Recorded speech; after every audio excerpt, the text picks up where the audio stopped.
खालसा वाहिगुरू जी की फतेह।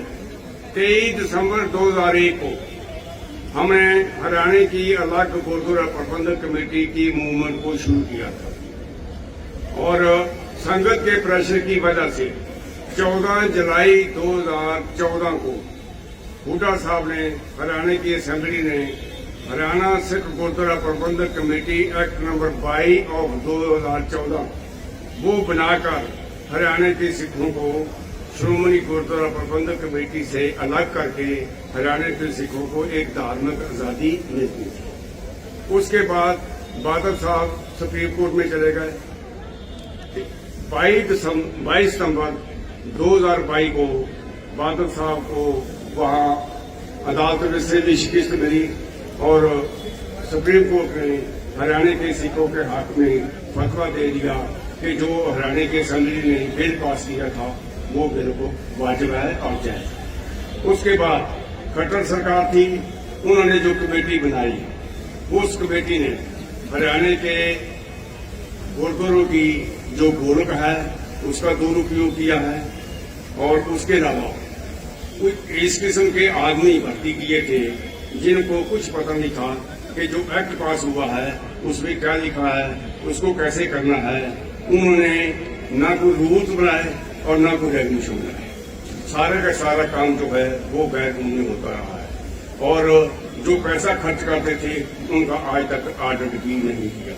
हम सिख संगत से ये वादा करते हैं कि यदि सिख संगत 19 जनवरी को हरियाणा की जो पार्लियामेंट है 40 मेंबरी पार्लियामेंट, उसमें हमें बहुमत देती है तो हमने आज ही अपना इलेक्शन मैनिफेस्टो जारी किया है जिसमें श्री गुरु ग्रंथ साहब जी का फरमान सत्कार और जो एजुकेशन है उसका नंबर 1 हरियाणा में 5 school, number 1 super speciality hospital school खोलकर और 5 ही हम सुपर स्पेशलिटी हॉस्पिटल खोलेंगे जहां पर मरीजों को कम दामों पर बढ़िया डॉक्टरों के द्वारा almost as good as PGI हम बनाने का प्रयास करेंगे।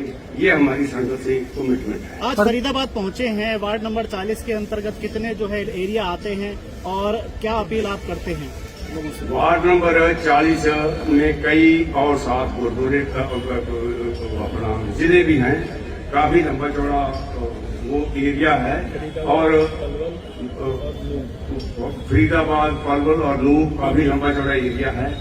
लेकिन हमें इस बात की खुशी है कि जो यहाँ की सिख संगत है उन्होंने बड़ी सोच समझ करके एक बहुत ही ईमानदार, बहुत ही गुरसिख और बहुत ही हरमन प्यारा हमें उम्मीदवार सरदार सुखदेव सिंह के रूप में दिया है और हम उम्मीद करते हैं कि संगत जो है 19 तारीख को इनकी जो वोट का जो संदूकड़ी है वो भर देंगे और फतेह हमें हासिल होगी।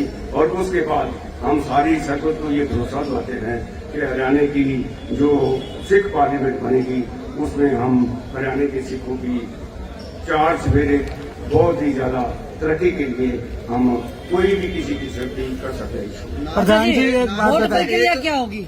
वोट प्रक्रिया क्या है? वोट की जो प्रक्रिया है इलेक्शन कमीशन के सिस्टम के मुताबिक वो ईवीएम है।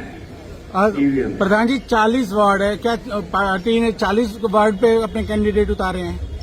हमारे 23 कैंडिडेट तो हमने ऑफिशियली उतारे हैं जी और 8 कैंडिडेट जो हैं उनको हमने इंडिपेंडेंट कैंडिडेट्स को समर्थन दिया है, जिनमें आज हमने गुड़गांव के कैंडिडेट को समर्थन दिया है क्योंकि वो कैंडिडेट इंडिपेंडेंट थे। वक्त के वक्त वो हमारा ऑफिशियल सिंबल लेकर अपना वो फार्म नहीं भर सके, इसलिए वो इंडिपेंडेंट लड़ेंगे। लेकिन वो हमारे ही कैंडिडेट हैं सिख समाज संस्था के और उनका जो है चढ़ता सूरज वो उनका सिंबल है। सिख संघ से अपील है कि उनको बढ़ चढ़कर नारनौल से एक कैंडिडेट सर्वसम्मति से चुना गया है। बीते दिन में वार्ड नंबर 26 से भी एक सर्वसम्मति से हुआ। आपको नहीं लगता कि सारे वार्ड पे रजामंदी से ये काम होना चाहिए था? देखो, जो रजामंदी है वो तो रजामंदी है, उसका तो कोई सब्स्टिट्यूट होता नहीं। लेकिन डेमोक्रेसी है, हर एक को इलेक्शन लड़ने का अधिकार है, तो वो अपना अपना अधिकार हर कोई अगर इस्तेमाल करना चाहता है तो ना सिख संगत को इतराज है और ना ही इलेक्शन कमीशन को इतराज है, क्योंकि ये कॉन्स्टिट्यूशनल प्रोविजन है। हम एक डेमोक्रेटिक सेटअप में रह गए। आपने हरियाणा के लिए बड़ी बड़ी वादे किए हैं अपने मैनिफेस्टो में, स्कूल, बड़े college, multi speciality hospital. Faridabad के लिए आप क्या कह जा रहे हैं यहाँ पर वोटर्स को? फरीदाबाद के लिए भी कुछ देंगे? अभी मैनिफेस्टो में कुछ आपने रखा है या कुछ हरियाणा का नाम लेके सारा? हमने 5 सुपर स्पेशलिटी हॉस्पिटल और 5 सुपर स्पेशलिटी जो स्कूल कॉलेज एजुकेशन है उनमें वादा किया है। तो नेचुरल है गुड़गांव या फरीदाबाद जी, उनका जो हक है वो एक नेचुरल हक है। ये एक खिता अलग है, तो इस खिते के लोग जो हैं वो करनाल जाकर नहीं पढ़ सकते, सिरसे जाकर नहीं पढ़ सकते।